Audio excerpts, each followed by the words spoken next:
En algún momento de nuestra vida, cuando interiorizamos nuestro pasado, nos damos cuenta que hay deudas que todavía no han sido pagadas, que hay reconciliaciones que nos debemos, que no han sido hechas, que hay peticiones de perdón que están ahí guardadas en un cajón y que nunca se han expresado. A veces pasa con nuestros padres, los hemos herido, los hemos lastimado, nos hemos vulgarizado contra ellos, los hemos irrespetado. Y entonces a veces uno cree que simplemente se trata como de pasar la página, como que no ha pasado nada y vamos a seguir normal. Eso fue una deuda que quedó pendiente. No puede pasar la página sin saldar esa deuda. No puede hacerse creer que no ha pasado nada si no ha sabido pedir perdón, si ameritaba pedir perdón. Es que para nosotros es muy fácil ofender, pero muy complejo pedir perdón. Entonces, como a la gente le cuesta trabajo pedir perdón, simplemente trata de retomar las cosas tranquilamente. Dice, no, sí, peleamos, pero ya estamos bien. Ya, todo pasó. Y no es cierto. O de pronto uno dice, bueno, no, voy a ir a pedirle perdón a Dios y me confieso. Eso está bien. Pero es que muchas veces el Señor también nos va a decir a nosotros, como dice Jesús en el Evangelio, si tú te acuerdas al presentar tu ofrenda en el altar que un hermano tiene algo contra ti, ve y reconcíliate con él. Si la ofrenda, preséntala, yo te la acepto.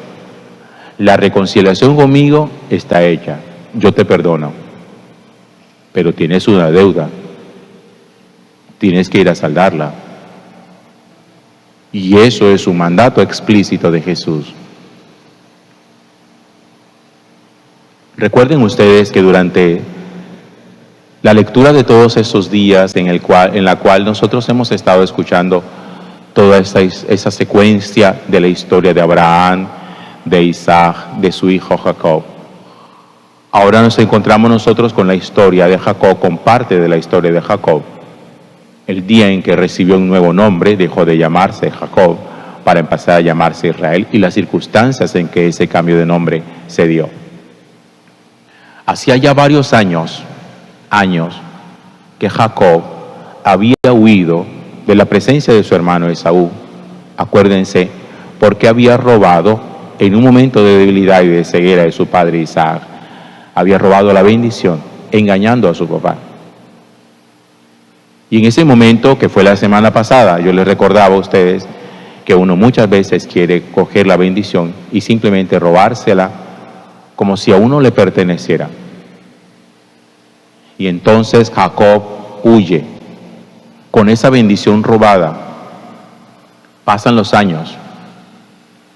Pero allá, durante ese tiempo en que está huyendo de su hermano, pasan muchas cosas en la vida de Jacob.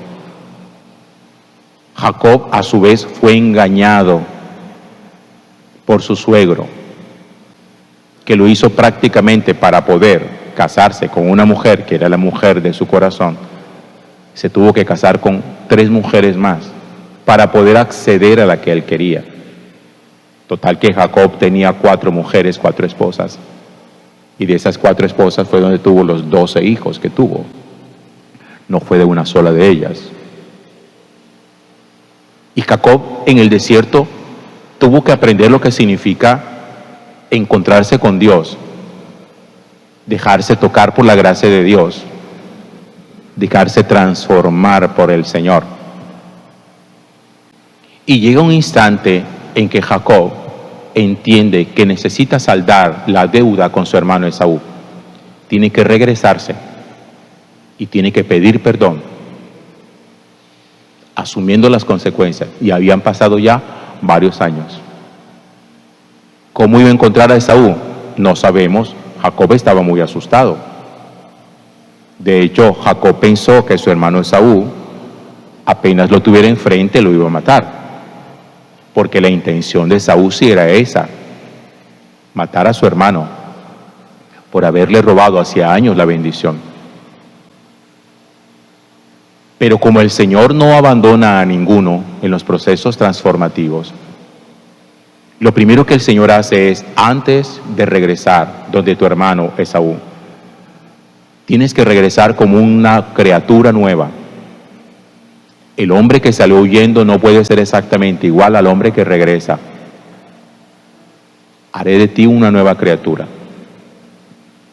Y por eso el texto del libro de Génesis de hoy, en el capítulo 32, se nos narra que una noche Jacob tomó las 2 mujeres, las 2 criadas, que eran las 4 mujeres, y los 11 hijos, porque todavía no había tenido a José, y cruzó el vado de Jaboc. Y entonces Jacob en un momento se queda solo, y un hombre, dice el texto, lucha con él hasta el amanecer.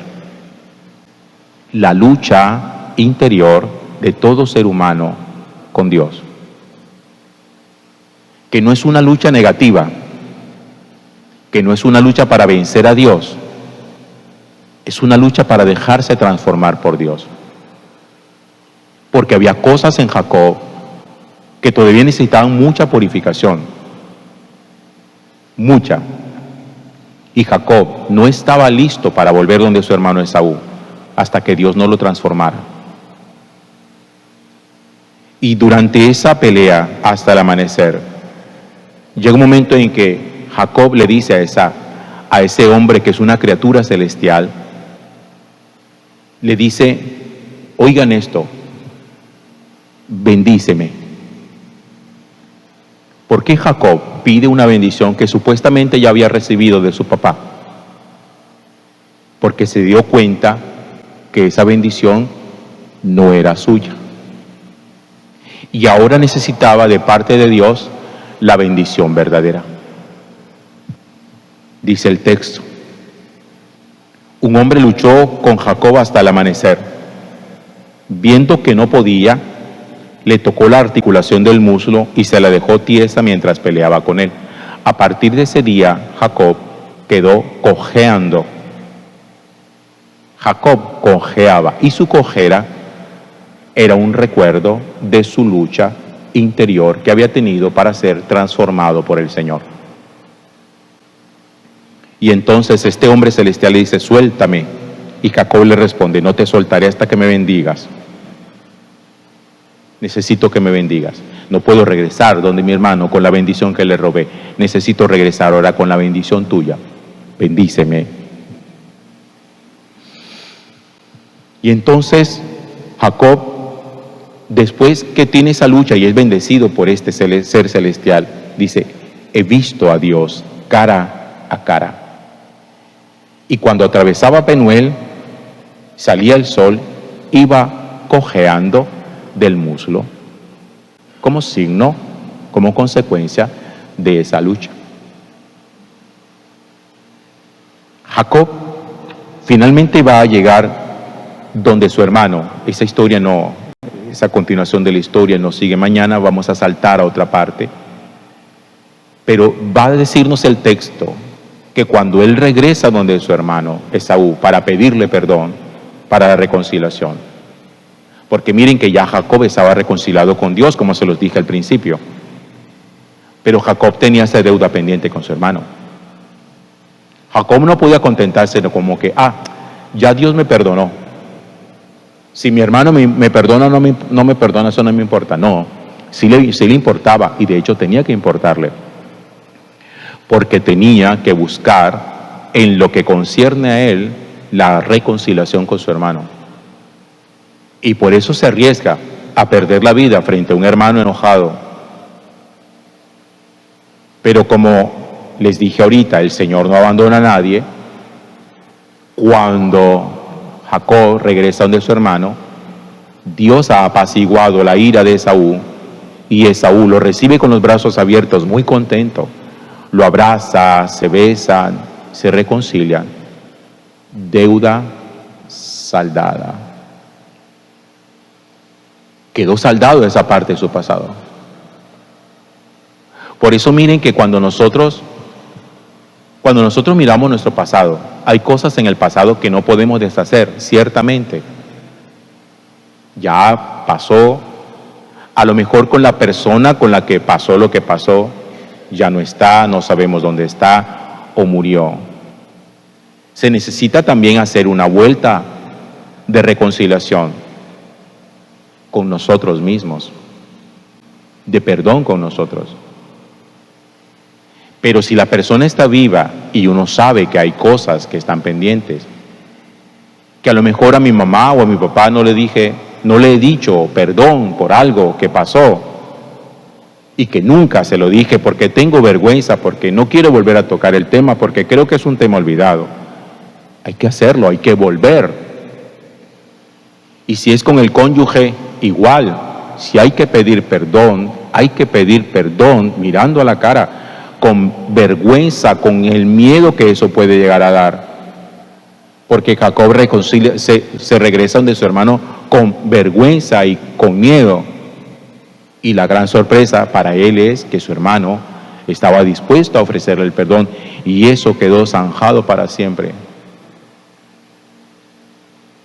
Pero esa vuelta al pasado para la reconciliación y para el perdón no se hace hasta que nosotros mismos no seamos tocados por Dios, hasta que nosotros mismos seamos reconciliados con Dios. ¿Para qué? Para que la persona que vuelve a pedir perdón no sea una persona todavía también lastimada, herida por sí mismo.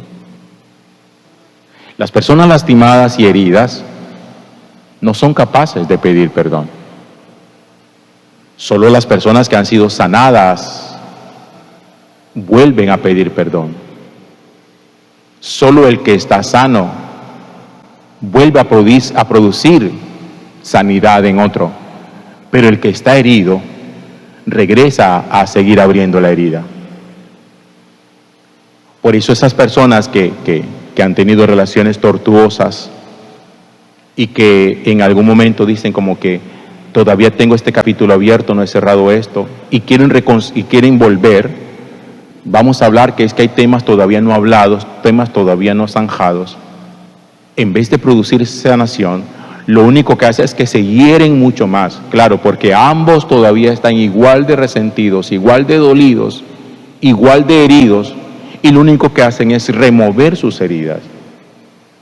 Por eso hay gente que cuando vuelve al pasado, sin estar sanado por Dios, lo único que hacen es revolcarse sobre su propio lodo, sobre su miseria, sobre su pasado y sobre su dolor. Y así no se puede hacer todavía. Porque el Señor sabía muy bien que Jacob no podía volver donde su hermano Esaú hasta que él no fuera tocado por la gracia de Dios y luchado con Dios para recibir su bendición. Entonces, acuérdense siempre de lo que les decía la semana pasada. Las bendiciones ajenas no se hurtan, no se roban, porque a cada persona, a cada hijo, Dios le quiere bendecir de una manera particular. Las bendiciones vienen con nombre propio y son intransferibles. Pero cada uno necesita hacer su propia lucha interior. Que insisto, no es la lucha del blasfemo, no es la lucha del que reniega, no es la lucha del que maldice, porque no es una lucha negativa, no es, me voy a enfrentar contra Dios de igual a igual para cachetearlo y pisotearlo. No es esa lucha, es la lucha del que se deja tocar por Dios y se deja derribar por Dios y se levanta fortalecido por Dios, pero también bendecido por Dios, convertido en una nueva criatura de Dios. Gloria al Padre, y al Hijo, y al Espíritu Santo.